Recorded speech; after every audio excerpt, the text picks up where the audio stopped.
ಇನ್ನು ನಟ ದರ್ಶನ್ ನೋಡೋದಕ್ಕೆ ಜೈಲಿಗೆ ಬರೋದಕ್ಕೆ ಕಷ್ಟ ಮೊದಲಿನಂತೆ ಬಂದ ಕೂಡಲೇ ಡೈರೆಕ್ಟ್ ಎಂಟ್ರಿ ಸಿಕ್ತಿಲ್ಲ.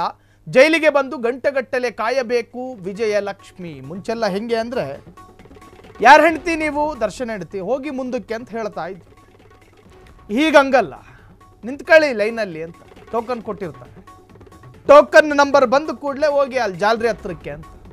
ಜೈಲಿಗೆ ಬಂದು ಗಂಟೆಗಟ್ಟಲೆ ಕಾಯಬೇಕು ಪತ್ನಿ ವಿಜಯಲಕ್ಷ್ಮಿ, ಮಗ ವಿನೀಶು. ಸರತಿ ಸಾಲಲ್ಲಿ ನಿಂತು ಜೈಲು ಎಂಟ್ರಿಗೆ ಚೀಟಿ ಪಡಿಬೇಕು.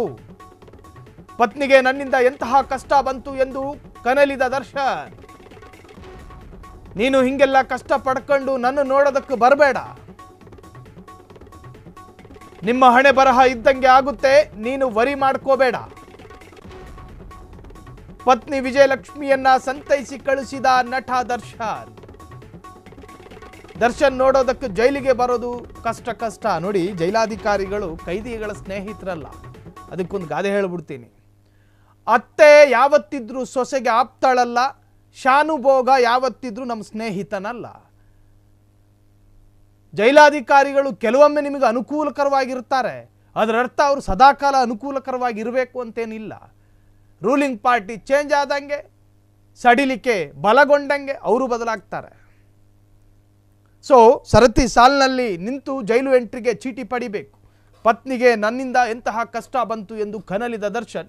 ನೀನು ಹಿಂಗೆಲ್ಲ ಕಷ್ಟ ಪಡ್ಕೊಂಡು ನನ್ನ ನೋಡೋದಕ್ಕೆ ಬರಬೇಡ.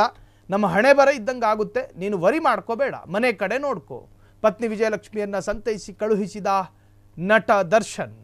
ರೇಣುಕಾಸ್ವಾಮಿ ಕೊಲೆ ಪ್ರಕರಣದಲ್ಲಿ ಅದು ಯಾವುದೋ ಹೆಣ್ಣಿಗೋಸ್ಕರ, ಆಕೆಗೆ ಇನ್ಯಾವನೋ ಅದು ಯಾವುದೋ ಒಂದು ಕಳುಹಿಸಿಕೊಟ್ಟ ಅನ್ನೋ ಕಾರಣಕ್ಕೆ ಅದನ್ನು ಕೇಳಕೊಂಡು ಟ್ರಿಗರ್ ಆಗಿ ಅಲ್ಲಿಂದ ಇಲ್ಲಿ ಕರೆಸಿ ಪಟ್ಟಣಗೆರೆ ಶೆಡ್ಡಿಗೆ ಹಾಕಿ ತುಳಿದು ಕೊಂದು ಅದರ ಆರೋಪ ಹೊತ್ಕೊಂಡು ಜೈಲಲ್ಲಿದ್ದಾರೆ ಇಷ್ಟು ಆರೋಪಿಗಳು.